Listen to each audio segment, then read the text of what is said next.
Vous êtes sur CFM Radio, vous écoutez l'émission À bâton rompu en compagnie d'Éric Lachaud et de notre invité Anne Blanc, députée de la 2e circonscription de l'Aveyron. Si vous nous rejoignez, nous venons de parler de pouvoir d'achat, de santé, et au travers notamment de la situation difficile des 2 établissements de santé de notre territoire. En partenariat avec le groupe Facebook La Minute Villefranchoise, nous allons à présent vous poser des questions émanant des internautes. Première question d'Arnaud, il s'agit d'une question vidéo. Madame la députée, bonjour. Le gouvernement prévoit d'ici 2022 la suppression progressive de 16 à 22 000 emplois au sein du ministère des Finances. Toutefois, l'enquête du syndicat Solidaire Finances Publiques révèle que la fraude fiscale culmine désormais à 100 milliards d'euros, soit davantage que le déficit budgétaire. Le Monde vient de révéler que la fraude des banques, dite fraude CumEx, représentait 17 milliards pour la France. Madame la députée, pouvez-vous nous expliquer comment le gouvernement compte permettre au fisc de recouvrer les sommes frauduleuses qui lui sont dues et dont il a connaissance? Quels seront les moyens futurs mis à sa disposition pour investiguer, découvrir et lutter contre de nouveaux dispositifs et stratagèmes de fraude? Parce que l'inventivité dans ce domaine est intarissable. Enfin, comment l'européiste que vous êtes pourrait-elle nous convaincre que l'explosion de la fraude fiscale est sans rapport avec la libre circulation des capitaux qui découle de la construction européenne? C'est une question un petit peu pointue. Alors, vous savez que Bercy, c'est un petit peu... c'est un blocos, Bercy. Qu'on va essayer de déverrouiller, puisque justement, dans le dernier texte de loi, on a validé la levée du verrou de Bercy, qui laissait toute liberté, en fait, qui interdisait, entre autres parlementaires, d'intervenir sur Bercy pour enclencher des mesures de contrôle fiscal et surtout de mise en demeure de paiement des impôts dus par certaines sociétés qui auraient fraudé. Donc on commence à pouvoir pénétrer dans ce blocos qu'il est à la fois dans son bâtiment physiquement quand on le voit que dans les verrouillages internes qui existent. Alors sur la réduction du nombre de fonctionnaires, je crois que... Alors, je ne vais pas pouvoir vous en donner tous les détails, parce que ce n'est pas moi qui vais mettre ça en œuvre, c'est le gouvernement et en particulier le ministère du Budget. Mais il y a quand même une volonté avérée d'aller dans ce sens, en le rendant plus efficace et en reciblant justement tout ce volet de contrôle fiscal. Puisqu'on sait, il y a eu différentes affaires qui sont sorties ces derniers temps sur des évasions fiscales qui ont été révélées par certains de vos confrères de la presse papier. Voilà, alors je n'ai pas les tenants et les aboutissants de la manière dont ça va être fait.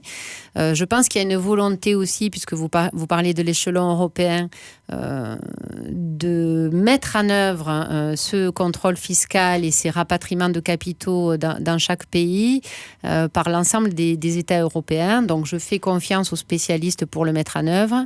Vous évoquiez que nous avons aussi un pouvoir de contrôle et il y aura une évaluation qui sera demandée par les parlementaires justement sur l'évolution de la fuite fiscale dans notre pays. Très bien. Une deuxième question maintenant, celle qui émane de Corinne Davy. Je voudrais avoir votre position sur le plan autisme en cours et savoir comment vous allez vous investir pour faire avancer les choses en Aveyron, au sein de l'école et des entreprises, pour œuvrer à une meilleure intégration des personnes qui en sont atteintes. Alors, le plan autisme, donc de mémoire, je crois qu'il a été présenté par la ministre et par la ministre des handicapés et le Premier ministre en février 2018. Donc, c'était quand même un plan autisme très ambitieux, ce 4e plan. Je crois qu'il doit avoir doublé pratiquement les fonds qui étaient mobilisés sur ce sujet. On est passé de 200 à 400 millions d'euros. Je crois que les principales pistes qui se sont dégagées de ce plan autisme, c'est redonner des moyens à la recherche, bien sûr, sur ce syndrome autistique dont aujourd'hui on ne connaît pas vraiment la cause. Augmenter la formation aussi des praticiens, des enseignants de l'environnement de l'enfant pour détecter la problématique. C'est aussi améliorer l'intégration et la scolarisation des enfants atteints, et puis c'est aussi favoriser un petit peu l'inclusion des adultes dans la vie professionnelle. Donc le plan autisme, il va vraiment essayer d'accélérer un petit peu tous les moyens qui sont mis en œuvre, même si on sait que c'est compliqué aujourd'hui pour toutes les familles. Il y a un certain nombre de dispositifs qui ont été mis en place, et entre autres en Aveyron, il y a une résidence d'inclusion pour les autistes, je crois, qui a été mis en place. Il y a un projet qui tourne autour de l'ADAPI à Villefranche. Mais bon, on en est encore qu'au balbutiement, je crois. Voilà, donc je crois qu'il y a des choses qui sont en train de se mettre en place, mais c'est vrai que c'est un sujet qui, à mon avis, n'a pas suffisamment été pris en compte par le passé. Là, il y a une volonté du gouvernement de redonner des moyens supplémentaires, même si certainement les gens concernés trouveront que c'est encore insuffisant, mais je crois qu'il y a, on avance progressivement et on tend vers l'amélioration de la prise en charge des sujets concernés. Très bien. Une troisième question qui nous est posée par Gilles Foudral. La hausse des carburants pénalise lourdement les salariés des services d'aide à domicile, notamment dans nos territoires ruraux. Quelle aide comptez-vous leur apporter ? Alors, on revient à la question des carburants. Oui, c'est la question des carburants. Et puis au-delà, je pense que c'est la question vraiment du statut des aides à domicile. Ouais. Parce que je pense que si à la limite, il n'y avait que la problématique des carburants, là aussi, c'est un sujet, moi, qui m'interpelle beaucoup. Parce que d'abord, on a une population vieillissante qui est très importante sur notre département, qu'on a un développement des services d'aide à domicile aussi qui ne fait que croître parce que les besoins augmentent. Et puis qu'on va de plus en plus vers l'accompagnement aussi des personnes à domicile et pas forcément en établissement. Il y a vraiment un souci de statut et de rémunération de ces personnels-là, si tant est qu'on a des difficultés aussi à recruter. Tous les services d'aide à domicile ont du mal à trouver du personnel. Donc je crois que la vraie question sur les aides à domicile, c'est la revalorisation du statut. Moi, j'ai fait un courrier à la ministre, je ne sais plus quand, je pense que ça devait être à la fin juin ou en juillet, pour justement l'interpeller sur la revalorisation du statut des aides ménagères. Et j'ai bien sûr inclus aussi la revalorisation des frais de déplacement et des frais kilométriques, parce que je trouve que franchement, je ne vais pas prendre le mot honteux, mais c'est pas raisonnable quand même de voir ce qui leur est alloué. Et d'autant plus, comme vous l'évoquiez, avec la hausse du carburant, ce qui aggrave encore plus ce déficit. Autre question qui est remontée de nos internautes, c'est celle de Jeff Ruello, qui nous pose la question suivante. Quelle est votre position sur le compteur Linky, qui fait débat et dont nombre de communes refusent d'être équipées ?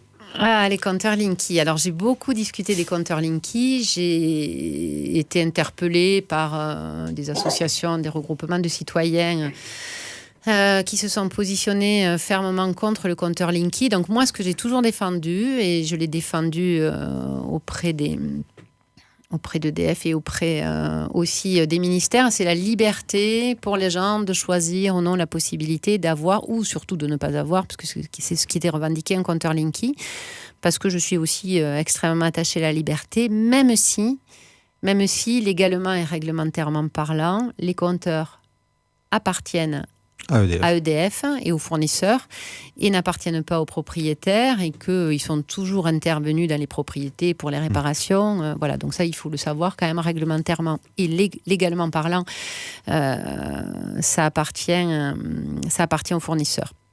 Voilà, donc moi, ce que j'ai souhaité dans mon positionnement, c'est dire à EDF, respecter le choix des particuliers. Ça a été pris en compte dans certains cas, ça ne l'a pas été dans d'autres. Je le regrette un petit peu. Après, au global, personnellement, je pense que le compteur Linky est certainement pas plus problématique pour nous que l'utilisation, et plutôt moins que l'utilisation d'Internet ou de téléphone portable, que ce soit en termes d'ondes ou de données. Voilà, mais ça, c'est la citoyenne qui parle. Très bien. Une autre question de Hamadi Dali. Le gouvernement vient d'ajouter 8 vaccins aux 3 déjà obligatoires. D'éminents scientifiques s'opposent à cela. Trouvez-vous normal que le gouvernement passe en force sur un sujet aussi important ? Ça a été aussi de très grands sujets de débat, même en interne dans notre majorité. Alors, vous dites que d'éminents scientifiques, on le sait, le professeur Joyeux, je crois, entre autres, qui est très connu, qui s'est positionné défavorablement. Il y a aussi d'autres éminents scientifiques qui se sont positionnés favorablement. Voilà, donc c'est toujours pareil, qui est-ce qui a raison. Aujourd'hui, il y a quand même plus d'acteurs scientifiques et médicaux qui sont favorables à la vaccination. Ce qu'il ne faut quand même pas oublier, c'est qu'on a réussi à éradiquer chez nous un certain nombre de maladies infantiles morbides, encore il y a une quarantaine d'années, qu'aujourd'hui on voit, du fait qu'il y ait une sous-vaccination aujourd'hui d'un certain nombre d'enfants, on voit la réapparition d'un certain nombre de maladies et avec un certain nombre aussi de conséquences derrière. Voilà, donc écoutez, moi je pense qu'il faut aussi faire confiance à la communauté scientifique. Il y aura toujours des discours dissonants. D'accord, mais le débat, est-ce qu'il n'aurait pas fallu en avoir un autour de Je pense qu'il a eu lieu le débat. Le débat a eu lieu en amont par les communautés scientifiques. Je pense qu'elles sont quand même les plus à même de savoir ce qu'il faut faire ou ne pas faire. Donc au sein de cette communauté scientifique, il y en a un certain nombre qui ont été... qui sont très favorables à l'obligation de ces vaccinations et d'autres qui le sont moins. C'est compliqué. Moi, aujourd'hui, j'ai tendance à plutôt être favorable à la protection de nos enfants. Très bien. Autre question, je crois que vous y avez en partie, en tout cas, répondu au cours de cet entretien, mais beaucoup de choses ont changé depuis les élections. Êtes-vous toujours solidaire de l'action d'Emmanuel Macron, nous vous demande Alexandre Brouillard. Oui, moi je vous l'ai dit en préambule, je crois qu'il y a un programme qui a été clairement défini. Ce programme, il est suivi. Ce qui est fait aujourd'hui et ce qui est porté aujourd'hui dans les différents textes de loi par le gouvernement, c'est ce qui avait été annoncé par Emmanuel Macron dans le courant de sa campagne. Donc, je crois pas qu'on puisse lui reprocher ça. Et c'est sur ce programme-là que nous nous sommes engagés, que nous voulons vraiment mener à terme. Ce que je dis aussi, dès que j'ai l'occasion de le faire, c'est qu'il faut aussi laisser le temps aux politiques publiques de se mettre en place. On a un programme général. Je pense que pendant 2-3 ans, on va vraiment être sur la mise en œuvre de ces lois et qu'au bout de 5 ans, on commencera à en voir les résultats. Mais les choses ne se décrètent pas du jour au lendemain, elles ne se mettent pas en place du jour au lendemain. Donc je crois qu'il y a quelque chose de cohérent. Il y a un projet global cohérent qui a été mis en place, qu'on est en train de décliner et qui portera ses fruits, j'espère, dans les 3 ou 4 ans à venir. Bien, écoutez, on avisera. Enfin, une dernière question de Quentin Léra. Combien de jours êtes-vous présente sur le territoire aveyronnais et quand est-ce que l'on peut vous rencontrer dans vos permanences ? Très bonne question. Donc, en termes d'accessibilité, je crois que ça fait partie des choses auxquelles je suis très attachée. Mon organisation hebdomadaire, c'est mardi, mercredi, jeudi à Paris et vendredi, samedi, dimanche et lundi en circonscription. Donc, je rencontre beaucoup de gens. J'ai encore des rencontres sur Villefranche cet après-midi à la suite de cette émission. Il suffit de prendre contact avec mes collaboratrices à la permanence parlementaire et puis elles vous donneront un rendez-vous en essayant de le faire au plus près de la demande.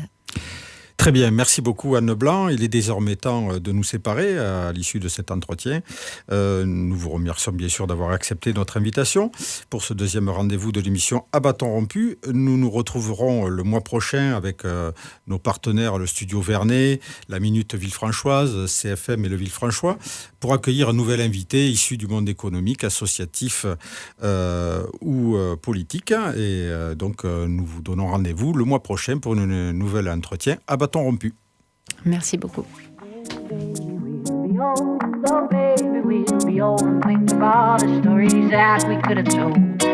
One day, baby, we'll be old. Oh, baby, we'll be old